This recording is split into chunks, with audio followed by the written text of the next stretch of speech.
Hello everyone, welcome to Toyeen Talks. Báwo ló ṣe ń lọ lọ́dọ̀ yín? Okay, this is just a quick one. I'd like to thank you all for watching. Till I'll see you in my next video. Stay safe, stay blessed. I love you all. Bye. Wàhálà ti ṣẹlẹ̀. Èmi ò gbọ́ French wàhálà ti wà o. Aládé wúlò yá máa bọ̀ lókè kó wá tu fún wa. La passé. Ó yá mi gbọ́ French díẹ̀. Ọmọ tún tapẹ́. Okay. Wàhálà máa sọ Yorùbá yẹn díẹ̀ because. Ó bẹ́tà jọ. Okay, ó yá. First of all, mo kí gbogbo ẹni àwa tí ẹ ń wá true justice. Ọlọ́run máa wà pẹ̀lú yín. Èmi ọmọ Benin mi but mo represent Spain mo wà nísìn. So kò tí olùṣèṣe máa sọ Yorùbá yẹn clearly. Ṣé rí nǹkan mo fẹ́ pàkíyèsí sí nǹkan. Ṣé yí autopsy tí bàbá Mohbad ṣe yẹn? Mo fẹ́ sọ̀rọ̀ sí nípa autopsy yẹn. Autopsy tí wọ́n ṣe yẹn, bàbá Mohbad ti mọ nǹkan tó pa Mohbad. Gbogbo family wọn ti mọ nǹkan tó pa Mohbad. First of all, ẹ jẹ́ ká bi alákọ̀ọ́kọ́ why tí bàbá lọ sí ọ̀dọ̀ Brekete. Tí bàbá Brekete sọ pé òun máa ṣe autopsy yẹn free, kò lè gba anything. But bàbá refuse. Àkọ́kọ́ nìyẹn. Ẹlẹ́ẹ̀kejì because bàbá ti mọ̀ pé àwọn gbogbo wọn fẹ́ ṣe autopsy yẹn bí result autopsy yẹn bá dé nísìn yẹn ṣe bí bàbá ló ṣe bí òun kò rí nǹkan pàtàkì tó determine nǹkan tó pa Mohbad yẹn kọ́ a máa pariwo lásán ni kò ní ṣe nǹkan a lè sọ nǹkan jù bẹ́ẹ̀ lọ but ṣe rí ọ̀rọ̀ tí mo fẹ́ sọ nísìn ni pé bàbá tó ń jáde nísìn tó wọ́n ń ṣe competition pẹ̀lú Yomi Fabiyi yẹn torí owó tí kò ń lọ sọ́dọ̀ l'argent qui ne rentre pas dans les côtés, ça cause de ça, papa Mohbad, il s'est... Ok. Ó ní owó tí ò wọ̀dọ̀ bàbá mọ́lúfà ni bàbá fi ń kígbe. Ok, ó ti dá. Ok, thank you. And secondo, encore, vous allez voir que... Excuse-moi, pas mis, non. Vous allez encore voir que papa Mohbad ne veut plus lui ne se concentre pas pour la justice, non. Plutôt... à son intérêt. Kò fight fún justice owó nìkan wá mẹ́. Bàbá gbé àkédà ni. Owó ló ń kú. Si c'est pas ça, pourquoi regardez, il a eu problème avec Bossman, il a eu problème avec Arifa, il a eu problème avec Yeye Koudi, il a eu problème avec Brekete Family, il a eu problème avec des gens Yomi Fabiyi, il a eu des problèmes avec Oriyomi Amouza. Il y a des gens, les gens qui sont prêts pour prouver la justice, mais papa Mohbad ne s'intéresse pas à ces gens de personnes. Au contraire, il ne fait que les maudire. Posez-nous la question comme ça. Ó ní bàbá ní problem pẹ̀lú everybody tó fẹ́ fight fọ́mọ wọn. Kí ló fà á kí bàbá kìí fi ń ṣe bẹ́ẹ̀ tó yẹ kàkà bẹ́ẹ̀ tó fi fight fún wọn ń ṣe ń gbé wọn ṣépè ní. Kí ló fà á kí ni reason kí ni bàbá rí tó kó fi jẹ́ pé èpè lókùn tó fẹ́ mọ ṣẹ́ fáwọn tó fight fọ́mọ wọn. Est-ce que vous comprenez un peu? Regardez, même c'est parce que l'agent que papa Mohbad trouve, les petits agents qui rentrent dans ses mains là. Donc lui, il s'intéresse trop avec l'argent là quoi. Il est un peu concentré avec l'argent. Le papa de Mohbad ne veut pas justice. Sinon, voilà, pour trouver la justice, c'est très très simple. On a trouvé 3 secondes vidéo qui peut amener à aboutir à la justice. Mais Baba est sorti pour faire que maudire les gens qui sont prêts par exemple, pour les 3 minutes de vidéo. Pourquoi? Nous, on est fatigués de la justice. Trop, c'est trop. Toujours, l'on va acheter crédit, acheter connexion pour regarder qu'est-ce qui se passe. Mais au contraire, papa va sortir pour commencer par maudire les gens. C'est quoi? Mon frère, il faut te patienter. C'est la patience. Non, trop, c'est trop. Trop, c'est trop. Le vieux ne veut pas de justice pour son enfant. C'est juste qu'il est là pour prendre l'argent des publics et pour bouffer. C'est tout le problème. Non, fais là. Trop, c'est trop. Arifa, kí ló dé rẹ́rìn? Kí ló dé rẹ́rìn? Gbogbo tó ṣe rí náà lẹ́ṣà rí. Kí ló dé? You say you know here again. Èmi ṣá gbọ́ orúkọ Fẹlá. Mo gbọ́ Fẹlá nínú ọ̀rọ̀ yẹn. ṣé ìgbà tí Fẹlá kú àbí. Kò dárúkọ Fẹlá, ó Fẹlá dàbẹ́ níbo. jàre ẹ máa sọ lọ fún àwọn ẹlòmíì kó ba lè gbọ́ jàre ẹ máa sọ Kò lọ jọ. dárúkọ Fẹlá. Bàbá ní bá wí. Ẹ gbogbo ohun tí ń sọ bàbá ní bá wí. Ẹ sọ fún bàbá kán tún wá wọ́n wọn ṣe. Àwa gangan táwa ní Benin. Tẹ́lẹ̀ à ń gba tiwọn but nísìnyí àgbà tiwọn paríparí ń tán ṣe kò dọ́gba fún wa. Bọ́n ṣe ń sọ wọn pé gbogbo olóògbé ní ń gbọ́ àwọn ni. Wọ́n fẹ́ lérò kó lẹ́yìn wọn ni.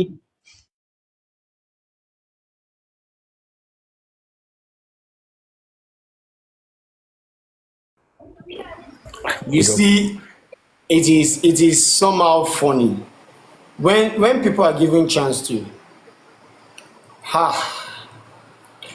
Ẹ jọ̀ọ́ Arifa, mo fẹ́ béèrè kankan lọ́dọ̀ the Bossman. Ẹ béèrè lọ́dọ̀ the Bossman pé ṣé Joseph Mohbad ní jà fún ni àbí Karimo ní jà fún? Torí lónìí tí àwọn èèyàn fi ń bú Karimo, ìṣe ló gorí platform Karimo ló ń fún ní gift fún pé òun gbà fún un tí ń sọ. Èwo ní jà fún nù ẹ̀? Kámọ̀ èyí tí ń ṣe nù ẹ̀.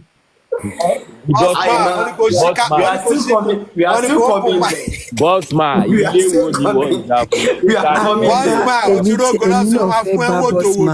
We are coming there. Bossman. TB Kenny said she asked a question for the Bossman. Okay. Let me bring Bossman to the big screen. Bossman, please unmute. So that I can start. Number shaking so see. Yeah, TB Kenny, yes, sir. Okay. Bossman, torí mo yìí máa sọ bàbá náà kí wọ́n kó sọ. Bossman, number one, I want to really know if you are for justice. Look, let me say the reason why. You talk to Odumosu all the time. I don't care nǹkan tó bá wà láàrin Odumosu àti bàbá àti gbogbo àwọn tí bàbá kó sẹ́yìn. For Odumosu láti gbé publication jáde pé òun fẹ́ máa question authority magistrate George Sotobi pé ó sọ̀rọ̀ fẹ́yàn kan. Ó nágbára ó tún fẹ́ fa justice sẹ́yìn. Èmi ò dẹ̀ ní blame Odumosu, bàbá ni màá blame. Nígbà tí Odumosu ti lọ wo body Mohbad tó ti wá sọ nǹkan kan síta tí bàbá ò ti reject yẹn. Ó dùn mí o. So Bossman ìwọ ló mọ Odumosu. Kí ló fẹ́ achieve? Ìtàn lé Odumosu ń kọ́lẹ̀ o. Tó bá ń bá bàbá jà tó tún bá òkú Mohbad jà, òkú Mohbad á na gbogbo wọn lẹ́gbàá o. Kó ra fi corona inquest ilẹ̀ fún wa ká máa ṣe lọ. Tó a fẹ́ lọ sí ọmọ yìí. Mo mọ̀ pé ó sọ fún ẹ kó tó gbé jáde. Tó bá dẹ̀ sọ fún ẹ kó tó gbé jáde. Kí ló fẹ́ achieve? Jẹ́ nítorí wọ́n jẹ́ lówó ló ṣe fẹ́ ba inquest yìí jẹ́. Àti kọ́kọ́ bá wa ti inquest yìí pẹ̀lú àwọn Bankole and Smith tí wọ́n bá magistrate court George gbà fa. Odumosu ó tún fẹ́ bẹ̀rẹ̀ títí ẹ̀. I don't understand number one yẹn. Then TB Kenny. Hold on, Arifa. Please. Hold on, Send please. back your request, TB Kenny. Is it your network or what? Yeah. Please come back. Let her come Send back, your please. request. Please come back. Send your request, please. Maybe it's a network also. She will come back, please. Yeah, sure. She will surely come back. Okay. And She has sent the Bossman, request. please don't unmute. That is why I wanted to come in. That the question is not for Bossman. She needs to wait a bit. Hold on, Arifa. Hold on, Arifa. Then number two, Bossman. Hold on, TB Kenny, please. Hold on, TB Kenny, please. Before you go for your second question, can you reframe your first question, please? First question ni pé mo rí publication kan tí Odumosu ń challenge magistrate court judge yẹn Sotobi tó ní ó sọ nǹkan tó ń ṣẹlẹ̀ nínú inquest fún third ó bá yàn kan sọ mo dẹ̀ ti gbé kó ó sọ nǹkan tó ṣẹlẹ̀ fún èèyàn kan àwọn àti agbẹ́yìn débẹ̀ third party blogger bàbá lórí Facebook àbí lórí ibi tó ti social media. Ó ní pé Sotobi lọ́yà Sotobi kó wá deny pé òun bá blogger bàbá sọ àwọn kéèsì yẹn ọ̀hẹ́ èso wọn á petition magistrate Sotobi tó ẹ̀ mo ṣe wá béèrè pé àbí Odumosu ìtọ́nà ń ṣiṣẹ́ fún omi yìí ṣé lóòótọ́ ló ń ṣiṣẹ́ fún ni. Okay, now let me quickly respond to your question. You see, this got nothing to do with Bossman. You understand me? I have the publication as well. Andy, boss, no, Odumosu Hold on, please, my sister. Bossman no work, knowledge of it. Hold on, my sister, please. Hold on. It got nothing to do with Bossman. Bossman can be a friend of Barrister Odumosu. I myself, I have the phone number of Barrister Odumosu in my hand. You understand me? Once I call him, if he decided to listen to me, he would definitely do so. Now, if you read the article to one and Vanguard, read it and digest it. It got nothing to do with inquests. And now, when you read it and digest it, now, Oti Ju Oko, si magistrate Shotubi, because before Barrister Odumosu comes out, Onin Kotori, and when there is a case, especially the judge that is sitting on the case of Mohbad, you don't have to discuss with a third party.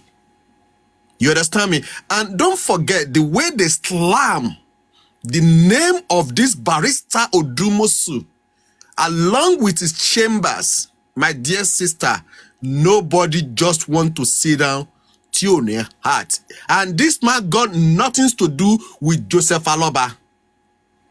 You understand me? Joseph Aloba's name is not mentioned in there at all. The name that is mentioned there is Shotubi and Buki Jesse. That is what I want to say before Bossman will respond to your first question. Thank you. Even before Bossman will respond to that question, TBKD, let me give you little insights concerning the publication of Odumosu and why the publication came out.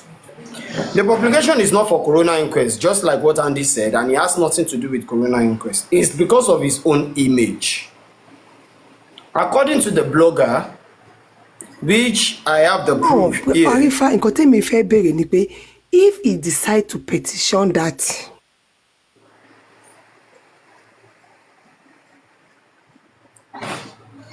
I can't hear you, Kenny. You are muted. To buy the petition, magistrate judge, to fẹ́ jẹ́ kò ní affect inquest kan tí mo fẹ́ béèrè nìyẹn o. No, not at all. It has not. It's a plus to the inquest itself, because by the time Odumosu petitioned the magistrate, if she has clean heart and clean mind, and she has never related the case to any other third party, she has rights to come out to tell the world, no, I have not, and I will not. And the person who claims that I'm on phone with her, I need to petition the person, bring the person to justice, because that's defamation of character. One. Secondly, it is totally against the ethics of their job, because if you go through the publication, it is stated there that it is against their position as a magistrate or as a judge.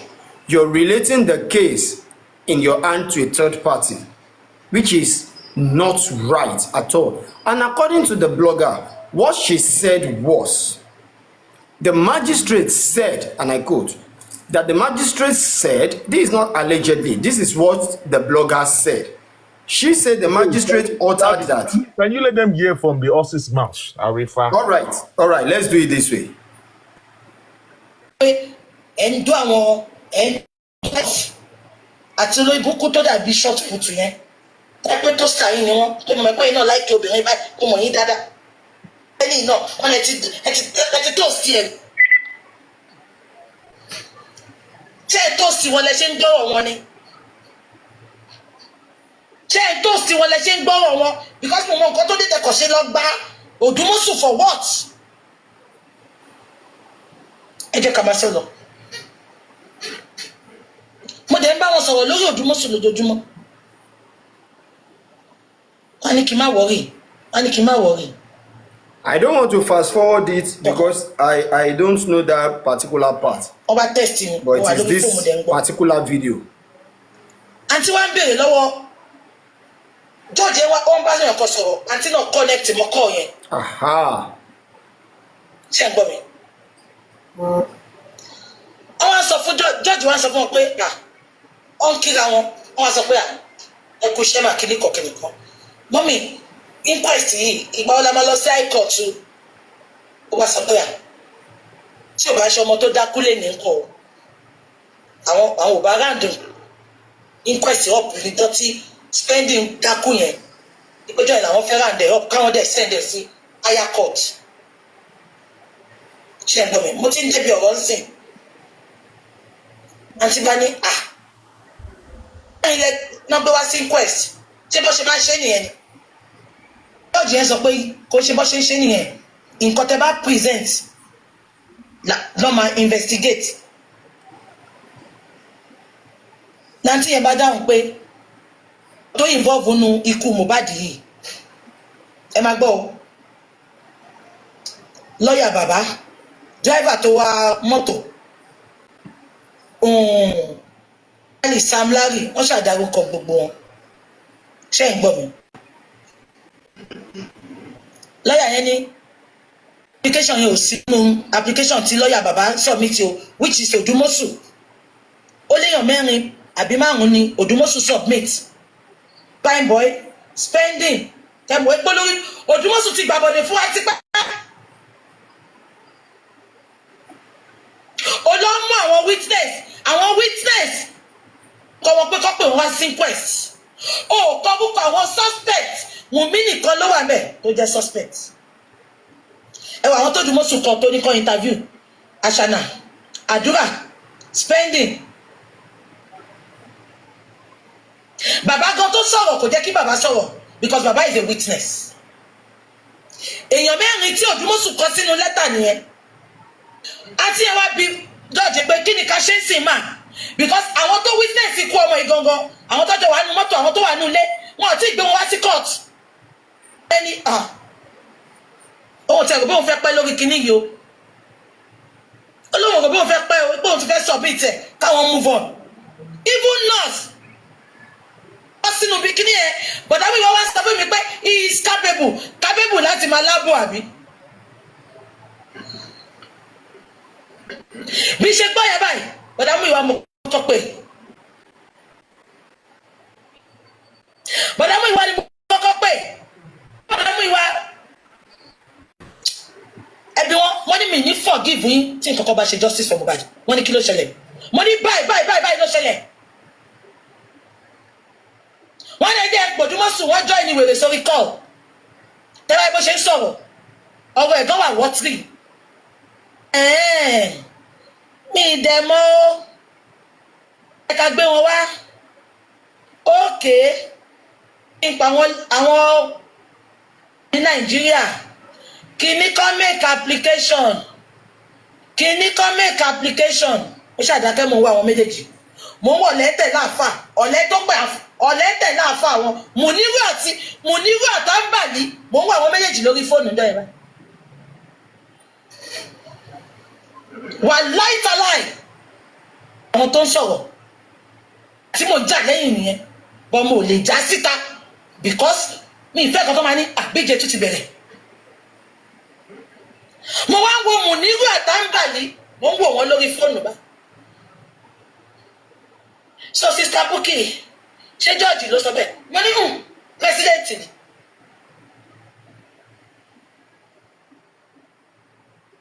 ó bá job níwàá ẹ má gbàgbé pé Marista sọ pé application gothic tó fẹ́ kọ ó ní nǹkan tóun lè ṣe é sìn we have to go and look for ó ní mo fẹ́ kó tẹ̀ yó ó ní we have to go and look for a capable man knows what he is doing capable son wọ́n sọ mọ̀dá yọ mo ní son la need ní better day yìí mo ní because son lọ sọ pa need tó lè gbé new application wọlé ẹsẹ̀kẹsẹ̀ ń jọ yẹn mọ̀dá yọ ní àwọn ọmọ mi kan náà ti inbox mi ti pẹ́ pé Fadili àbí kinní kan ní ìmọ̀wúkọ big son báyìí nílùú bàbá Èkìtì ṣóyè yín mo ti sọ fún bọ̀dá mú ìwárí bọ̀ tó sọ pé Tinubu ló bá ṣiṣẹ́ mo tún sọ fún wọn jọ yẹn wọ́n lè ṣe jẹ́ ká sáré pé because mo mọ̀ nǹkan tá fẹ́ ṣe é sìn wọ́n ní kò ní dáhùn pé tòró ti ń bá ṣe náà kí ni mo fẹ́ fàyọ bí tí mo sọ̀rọ̀ dé ìgbà tí bọ̀dá mú ìwà mọ̀ ìpójú mọ́sùn máa gbé wa débẹ̀ kí ló dé tó ṣe wá ṣẹ̀ṣẹ̀ accept gbàsán get ṣe mo sọ pé ojú mọ́sùn mọ̀ nǹkan tó ń ṣe ọ̀ǹtì ìgbà tí mo sọ pé wọ́n ní kò tí ì ṣeṣẹ́ yẹn kú náà o ipe tó bá gbé títà ṣe yẹn tó bá gbé dé port ọmọ yẹn sọ fún wa categorically ìjọ yẹn ni ó ní ó máa tú ẹ̀ outside the window because kò sí nǹkan kan bẹ́ẹ̀.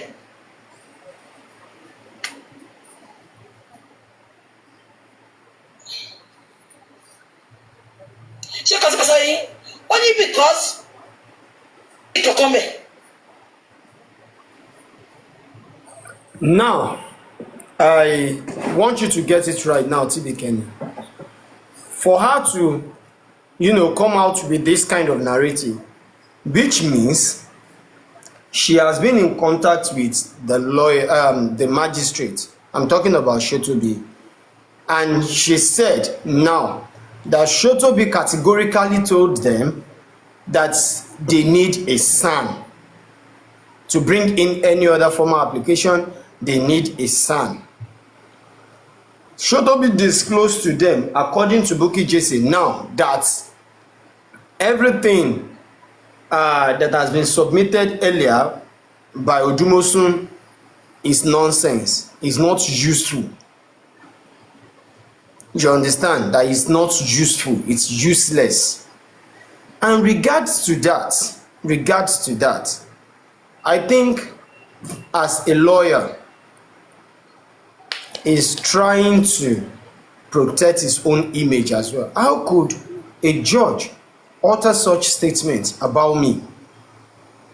So, is it true you have such conversation with this person? If true you have such conversation with this person, then you're not capable of being where you are. Because this is what you've just gone against now. You've gone against this. And if there's nothing of such, you need to come out and face this person who alleged you have conversation with her. I don't know, maybe you get it right now, Kenny. Can you now see that there's no connection between Corona inquest and this particular issue now? Are you there, ma? Okay, that answer that. Okay, that's good. Then, number 2, I want to ask Bossman. Bossman sọ pé òun fẹ́ kí ìgbà tóun bá bàbá Mohbad sọ̀rọ̀ pé kó bá Blessing parí ìjà pé bàbá Mohbad gbé àwọn kan ṣe òun sọ pé láéláé nǹkan tó wá ń yà mí lẹ́nu ni wípé ṣé Bossman mọ reason tí bàbá Mohbad ṣe sọ pé láéláé mo mọ̀ nǹkan tí mò ń sọ ṣé tí Bossman bá mọ reason tí bàbá Mohbad ṣe sọ pé láéláé ṣé ó lè sọ pé bàbá Mohbad wà justify àbí kò wà justify nǹkan tí èmi fẹ́ bí nìyẹn pé tọ́yọ̀ bá sọ fún ẹ pé ṣé ó sọ reason fún kí ló fàjà yín kí máa yẹn fi refuse pé òun bá parí òun ò ní ṣèyẹn. Màámi mi ìmọ̀ wá àwọn èèyàn ń complain pé àwọn ò rí notification ní ọmọ mi ìmọ̀ wá ẹ̀ but I'll work on it. Before I allow Bossman to speak on that, though I've been hearing that from him as well, but he has not uttered such word here. You understand? But this is your own opinion. You felt whatsoever reason is behind it, what's it? But in my own opinion, we are talking about Omoto Tinuyi Jadisa. Whatsoever tí ó bá ṣẹlẹ̀ láàrin ẹ̀yin àtọmọ yín. One thing I believe is. Ṣé kí n béèrè question kan lọ́wọ́ ẹ̀? Ọlọ́run ní pa ọmọ mi máa tiẹ̀ lọ́wọ́ o. Tí èèyàn bá gbọ́ pé má worry, èmi fẹ́ kí Bossman sọ reason fẹ́mi ni because ṣọmọ ẹni tó bá báyọ̀ sọ̀rọ̀. He will talk. But when we are talking about ọmọ àti òbí, I don't know. No matter how hard the situation is, Baba ò ní bẹ̀ ọmọ now.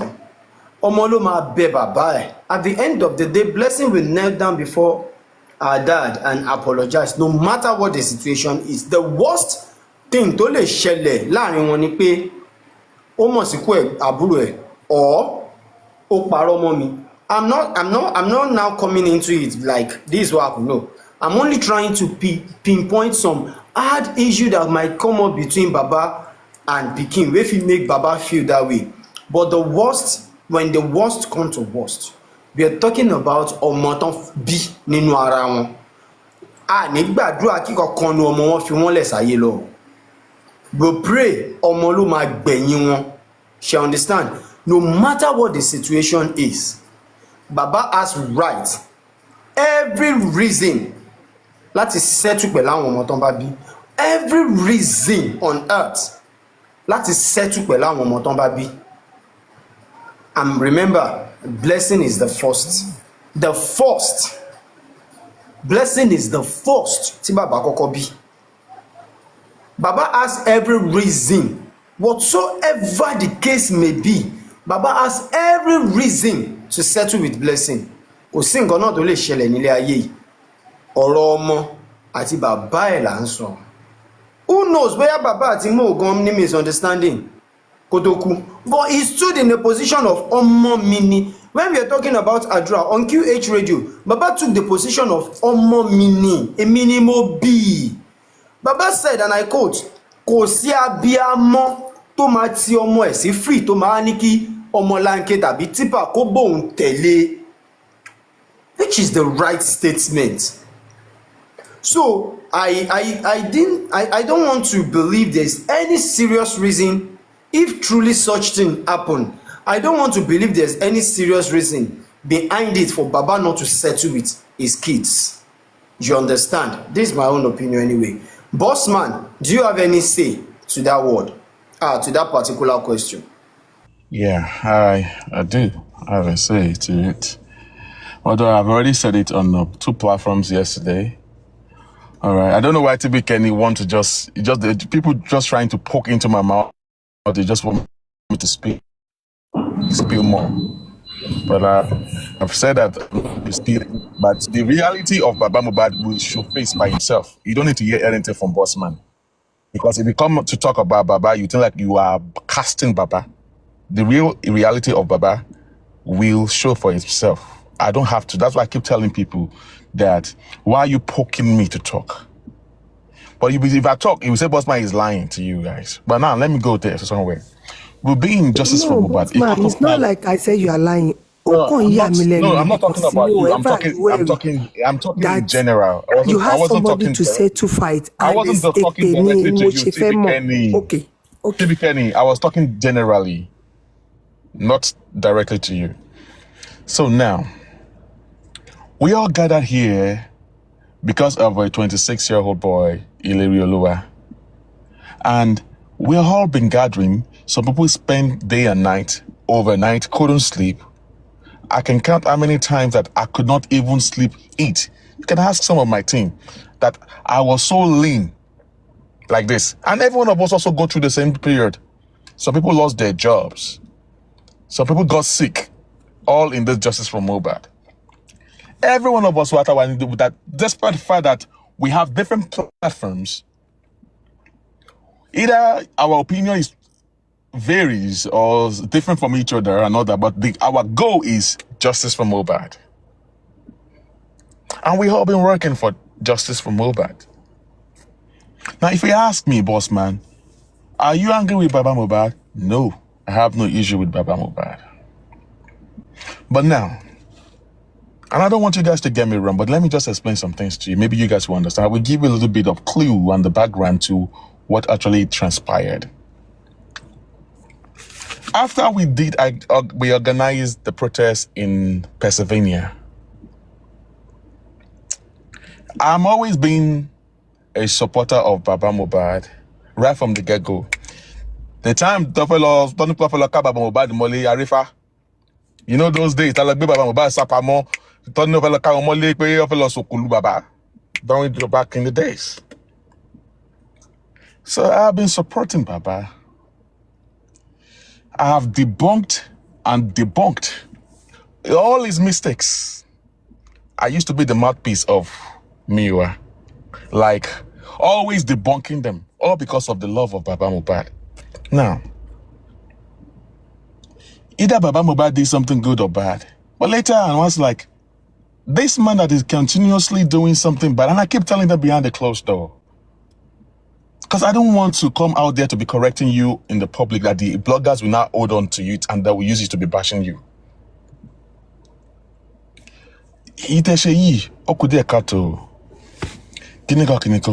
Including with me, do you see the reason why you're not saying the right whisper anymore? Why whisper cannot condole Miwa? And we do not want to be our own mouth. I'm afraid that doesn't you. So Arifa decided to just shift and go. So ever since we left, we went to NMS lab. Moyerafun, Mr. Miwa. And I kept on looking at him to see how far they go do the justice for Mohbad, because there are a lot of things behind the closed door that is really wrong.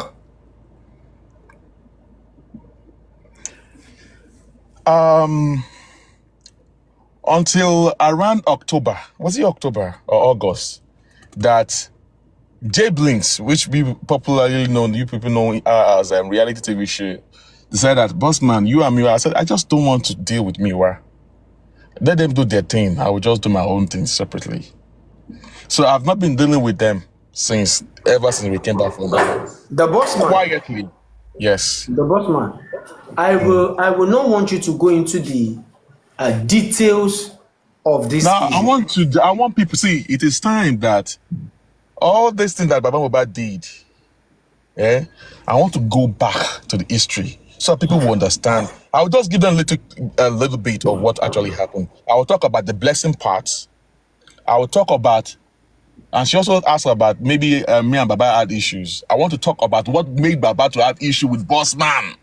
Me, I don't have issue with Baba.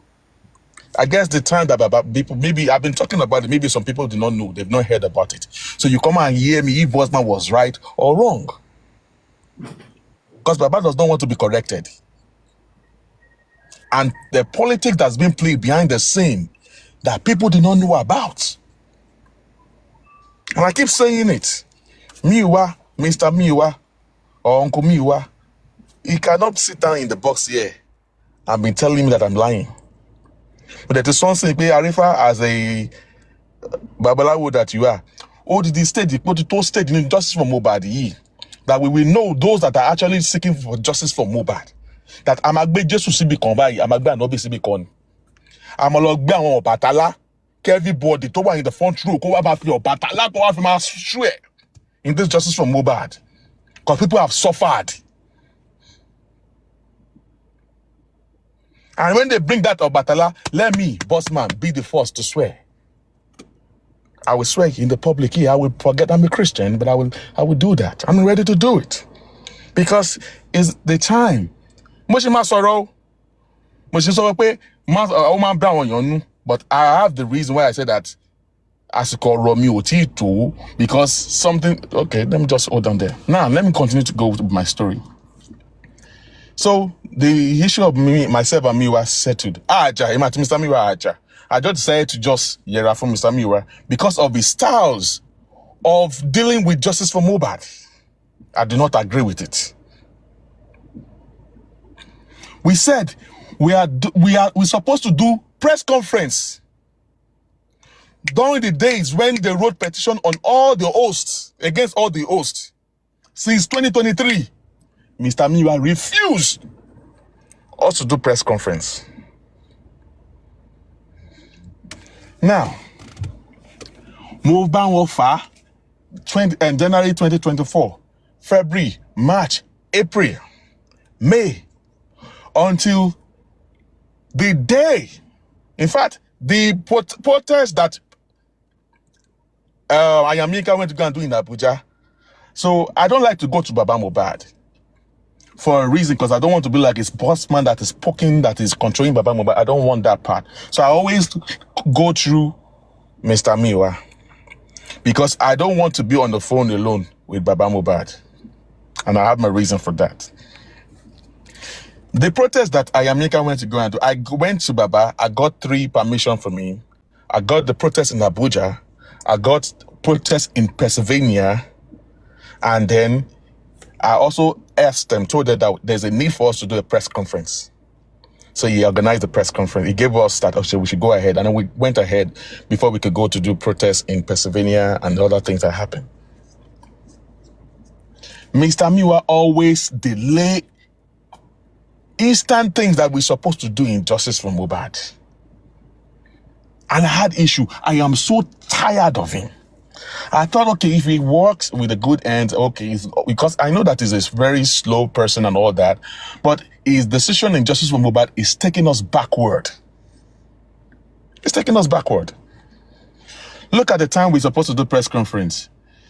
The press conference that was done, the one was done online after they hired Sanshitu with Odumosu, and then the real one that we did, whatever that we just did, came up shortly after a week after the protest in Pennsylvania. Yellow. Bang. So now, why I stayed away from Mr. Miwa? We are talking, but I don't have no personal issues, but I just don't like his style of leadership. So I now let me do my own thing. So one day, I decided to go deep. So I was doing my investigation. Baba Mohbad was going astray. I don't want to be the one to come to the public to embarrass this man, to make the bloggers. Bossman, I'll be interjecting you to ask 1 or 2 questions if you don't mind. All right, go ahead. You said something now that Baba is going astray. Yeah.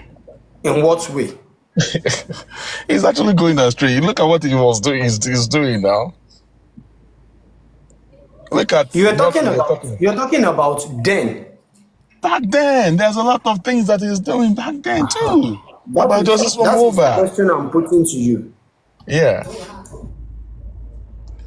That we should caution him that the way he talks, and there are some things that they need to address that they are not doing. And then, now what happened? We were trying to settle the rift between his family. I now went that since nobody can talk to Baba, we went to his. I went with some investigators. And we went all the way to his theological school, the school that he went to that make him to be a pastor. I guess there are some of them, his friends, his best friend will be listening to me here. I don't know if he's here. If you want to come up, sir, I don't want to mention your name, but if you want to come up, you can come up here. He's also a pastor. Through him, we went to his theological school. We went to go and meet Baba Mohbad's lecturer, professor, and some of his classmates. Because we have a little bit of link to Blessing. I love her. And in Blessing's side, he stated some things that got her to be angry with Baba Mohbad, that according to her, she might be right, that Baba Mohbad could have prevented the pie of Mohbad.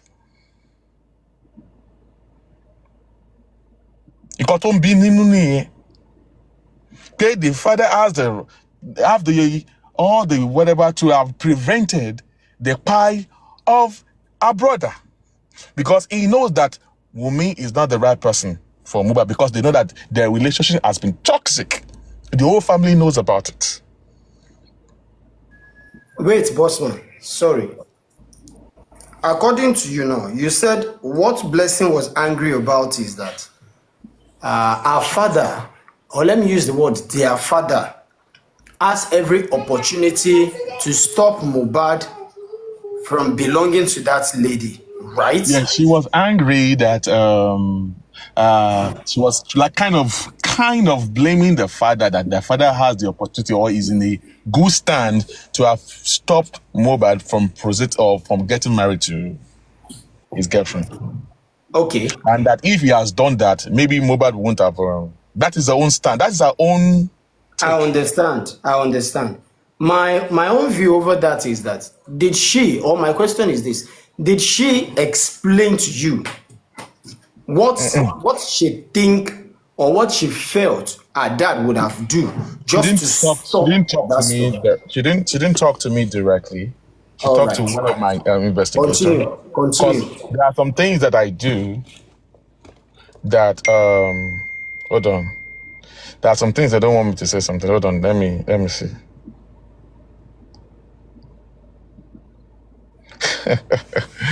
Yeah.